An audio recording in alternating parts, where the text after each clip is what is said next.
අපි මින්නේරිය දේවාලය බලන්න යන්නේ. පුරාණ දේවාලය. මේ තියෙන්නේ චතුර්වේදී ස්ථානය. මින්නේරිය වැව බලන්න පුළුවන් අපිට.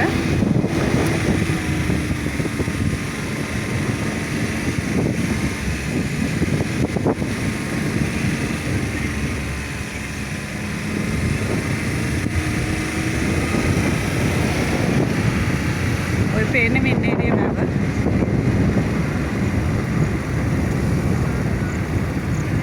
අපි පොළොන්නරු යන්න එන ඕනෙම ගමනකදී අනිවාර්යෙන් මින්නේරිය දේවාලයට ඇවිල්ලා යන්නේ. අද කෙම්මුර දවසක් නෙවෙයි. බදාදායි සෙනසුරාදාටයි තමයි දේවාලෙ පුද පූජා පවත්වන දිනයක් වන්නේ.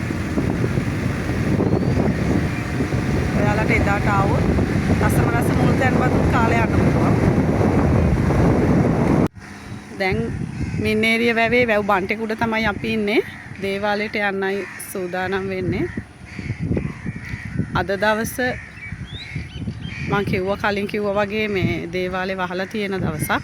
හැබැයි අපිට පඳුරු දාන්න හැකියාව තියෙනවා අද දවසේ. වෙනදට නම් මේක බදාදා සෙනසුරාදා දිනවල මේ සෙනගින් පිරී ඉතිරලා යන ස්ථානයක්. පූජාවන් තියෙනවා, මුල් තැන්පත් හදනවා.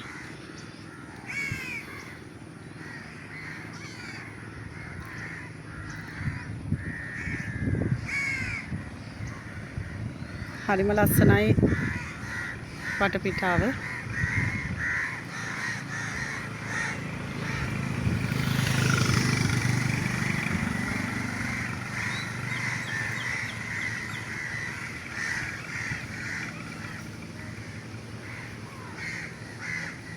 මින්නේරිය වැව ඉදු කරපු මහසෙන් රජතුමා මෙම වැව ආරක්ෂාව සඳහා මෙහි වැඩ සිටිනවා කියන අදහස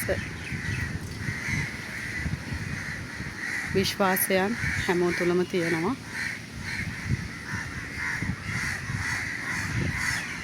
මේ ඉන්න මින්නේරිය දෙවියන්.